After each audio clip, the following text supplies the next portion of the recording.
Megan, this is the EnvisionTech Podcast, and in this final episode of the year, we're going to be recapping the year of accessibility. As I mentioned, this is going to be the last episode of the podcast for 2024, so we should be back, hopefully, at the start of February 2025. So we have done 36 episodes this year, which is far more than I ever expected to do. Back when I started the podcast, just doing episode 1 because Epic Games was annoying me, to say the least. But yeah, I mean, as you may have noticed, the podcast has been themed around accessibility. And that is really important to me, and it should be to you in general. So, I mean, why is it important? So, in 2024, accessibility isn't just like, a kind of something that some people need to know about, or a buzzword or anything like that. It's becoming an industry standard.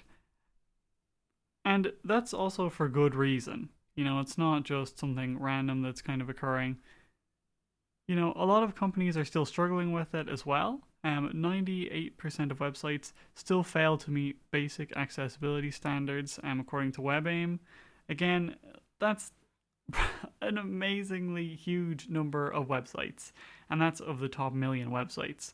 So, 98%, that's 980,000. So 20,000 of them out of the million meet basic accessibility standards. And it doesn't mean they necessarily do a good job at everything, but they at least meet those basic accessibility standards. And that is a very small amount. As I've mentioned before, it's not just an inconvenience, it has a real world impact. For somebody who's visually impaired, an inaccessible website can mean missing out on essential services like online banking, or if you're trying to, do your shopping and buy groceries. For example, banks and online retailers often, don't label buttons. And if they do, they often don't do it properly. They also usually don't have alt text for their images. So again, you can be missing out on a lot of information, or it could make something completely unusable for somebody who's trying to use a screen reader. So either you just can't complete your transaction at all, or if you do, it's going to take you quite a while and it's going to be very difficult. And as we mentioned before, it's not as if it's a difficult thing to fix. By using things that we've talked about on the podcast, like ARIA labels and ARIA roles, it can be really easy to solve these problems. It doesn't just end there, it can affect both your social and professional life as well. I'm sure we're all familiar with social media, obviously, at this point. And it's, a big part of people's lives, whether it's sharing things with friends or trying to grow professionally on something like LinkedIn. For example, alt text for images on Instagram, Twitter, or Facebook, well, X, I should say, and also LinkedIn. A lot of people actually don't add alt text images, even though you can. You can do it on every social media platform now. So honestly, there's no real reason not to. Automatic captions for videos on platforms like YouTube and TikTok. And the thing is, right, over 80% of videos on social media are watched without sound, proving that captions benefit everybody, and that is actually according to Facebook in 2022. My wife often watches things like TikToks without audio, and I mean, obviously I think that's kind of weird because I listen to videos, but I mean, clearly it's not that uncommon. 80% of people do it, which is obviously most people, millions and millions and millions of people do that. Now, part of the problem is a lot of platforms actually don't allow you to add alt text after you post. So let's say you do post something on Facebook or LinkedIn or Twitter or wherever it might be. Well, somebody might comment on your post and say, hey, could you add alt text to this image? Actually, that would really help. I'm blind, I use a screen reader. And if you add alt text, you can describe what's in the image, and that way I can understand what's in it. And you say, oh, wow, that's a great idea. You go to edit your post because you want to actually add alt text to your image, but it turns out you can't, because after you post it, you can't add alt text. Obviously, it's a little bit silly, especially because then obviously you're leaving creators stuck with inaccessible uploads. Whether it's an old post or a new post, maybe you just forgot to add alt text to the image and you realize 10 minutes later, then you want to go back and you want to, add alt text, but do you really want to delete the post? Some people have already liked it, engaged with it, commented on it, shared it. You don't really want to take that post down anymore. But that means that people with disabilities are going to be missing out because you can't add alt text after you've posted it. Now, thankfully, there has been a lot of innovation in terms of accessibility. Even in terms of media, there's been a big push towards audio description. Streaming platforms like Netflix and Disney Plus have actually started to offer extensive audio description libraries, and it's quite likely now that if you're watching a Netflix original, for example, I don't remember the last time I came across a Netflix original that didn't have audio description. And now Disney Plus, I feel like I did come across that recently with a Disney original, so maybe there's still some work to do there. And what's really silly is sometimes, let's say you want to watch a movie. You will be able to watch it with audio description if you live in the US, but if you live in Ireland, you can't. They just don't have the audio description track available. You can watch it on the exact same streaming service, it'll be the exact same movie, but they just don't have the audio description available, which is very silly. So there is still a bit of work to go there, but it is a huge sort of step forward. New innovations in auto-generating descriptions with AI is also a growing trend there, so that can also help provide sort of descriptions for images or transcripts for videos or audio descriptions for videos where maybe somebody doesn't have the budget to do it themselves, or platforms like Netflix and Disney Plus could integrate this directly into their streaming services so that actually you won't even need to get a separate audio description anymore. You can just turn it on and it will, generate an audio description for you. And obviously there's a lot of sort of interesting things there. It's possible you could be able to customize it to work how you would like, or maybe even use a particular voice or whatever it might be. But and that way it's also language agnostic, because a lot of audio descriptions, if you look on Netflix, English is often available. But if you want it in Spanish, it's there on some things, but far less so. But if you wanted something like Italian or French or Portuguese or whatever, it might not be available. It's far less common to see audio description in other languages that aren't English. Obviously, as we've mentioned before, audio descriptions are the difference between enjoying content and missing key elements of the story, which is really important. Obviously, if you're missing out on key parts of the show or the movie, then you're not going to understand it as well, you're not going to be able to enjoy it as much, and you're actually not going to be able to engage with people about that piece of media. There's also been a lot of advances in voice interfaces and assistants. Advances in Alexa, Google Assistant, and Siri for obviously numerous accessibility benefits. Recognizing diverse accents and speech patterns, which is really important, obviously, because it needs to be able to understand anybody who's going to talk to it. Integration with accessibility tools like screen readers and smart home devices. For example, if you have a Google Nest Hub, it actually has a screen reader on there now. Obviously, voice assistants that are able to read emails, controls thermostats, or add reminders are really, really useful, especially for people with mobility impairments, and it can really sort of enhance their independence. There has also definitely been a shift towards accessibility kind of being embedded in the sort of culture as well. So accessibility isn't just about technical solutions anymore, it's about fostering an inclusive mindset.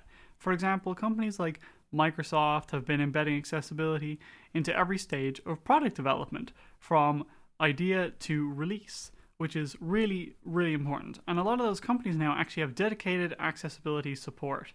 So for example, Google definitely does. I've used it quite a few times myself through the Be My Eyes app. You can install the Be My Eyes app, and they have specialized help on there, and Google is one of the options. And what it will do is it will let you have a video call with somebody from Google support who is actually trained specifically to help you with accessibility problems, which is obviously a really big deal, and it kind of shows how some of these big companies are finally starting to kind of commit to accessibility instead of just, saying that they are. Obviously, fostering accessibility in the sort of culture of a company, for example, benefits not just like customers, it also benefits employees, because some of those are actually going to be disabled, and it's going to improve employee morale and customer loyalty. So honestly, it just benefits everybody in reality. It's also really important to remember the good things that have happened this year, and kind of celebrate those milestones because they all impact accessibility. So there's been some major tech companies this year that have released some accessibility features. For example, Apple's personal voice feature, which can be used for users who have speech disabilities. So what this will actually do is this will allow you to kind of have a virtual version of your voice or of a voice that you can use to speak through technology. So even maybe you're no longer going to be able to talk in 6 months' time, what you can do is create this model of your voice, and it will actually allow you to kind of continue to speak in a way, even though you no longer can. Or even just if you have trouble speaking, sometimes you'll be able to still engage with people through speech, but in a slightly different way. And again, that's something that Apple has enabled this year. Google's updates to live captions, so it now supports more languages and formats, which again is great. I said especially since 80% of people do watch videos online without audio. So again, this is a perfect example of how some of these features, although technically they are for people who are disabled, can benefit everybody, because it's clear that not just people who can't hear use captions. So again, it's really important. The broader adoptions of the webcam guidelines in mainstream design, and you can see this on a lot of websites and apps. They've actually done a lot of redesigns this year to try and improve their accessibility. There's been a lot of business success stories and sort of startups who've been making strides in accessibility. For example, there are a lot of companies now that are kind of embracing accessibility and are, no matter how big or small they are, making sure that they add alt text to their images on their websites. They're making sure that they have an accessible website. They're making sure that they're, getting their website created by somebody or using a tool that also helps them have better accessibility. And a lot of these website creation tools are also now prioritizing accessibility a lot more, whereas previously they didn't at all. Just 3 quick facts for you here about accessibility. So, did you know that adding captions to videos will actually increase viewer retention by up to 80%? Obviously, that is a huge amount. And again, it goes to show that some of these things that are meant for kind of helping you improve accessibility can also improve other kind of metrics. Accessible design also isn't just for users with disabilities, as I just mentioned. It helps everybody. For example, voice access, so for example with voice assistants, helps to kind of improve things for people who are multitasking or driving. Adding alt text to images on your website can also boost your search rank, your search rating, if you will, your SEO score, by up to 20%. So just by adding alt text to your images, you can appear, you can have a better score by 20%. So you'll actually appear higher in Google search results. Again, it just goes to show doing these things for accessibility does benefit people with disabilities, but it benefits everybody else too, and it also benefits you. So what exactly is next for accessibility? So obviously, big buzzword this year, AI. So AI-powered tools for generating alt text, identifying accessibility issues, and even translating content into simple language for cognitive disabilities, or as we mentioned earlier, generating audio descriptions or captions. So obviously that's a really big opportunity there to kind of improve things for everybody. Following along there, so the promise and kind of challenge of AI tools like ChatGPT kind of in accessibility. Um, you know, Currently there's definitely some problems. Sometimes AI will get it wrong, but obviously as we go forward, it's going to get better and better. I know we actually use AI to generate the alt text descriptions for our images on social media, as I've mentioned before. So if you go look at one of the posts from my personal LinkedIn account or from EnvisionLee's LinkedIn or EnvisionLee's X account, you will notice that they have alt text, and that is actually not written by a person. That is AI generated from Be My Eyes. And honestly, as somebody who is blind, I've found that alt text better than what most people would probably write. It's usually very informative, it's very good, it will read whatever text is in the image. And if we can integrate features like that into social media platforms, for example, where it will just generate alt text when you upload an image, instead of having to get people to manually add it, we could have 100% of images on social media, by the end of 2025. Have alt text, which would be huge, because I don't know what the percentage is right now actually, but it's probably very, very low. I'll be on X, for example, and I will be scrolling through the kind of main feed on there, and it is very rare that I will come across a post that has an image with alt text. Now, you might, if it's from a very big brand, you might, but even then, a lot of big brands still don't add alt text. So honestly, these kind of AI tools are hopefully going to have a huge impact, especially in 2025, for accessibility.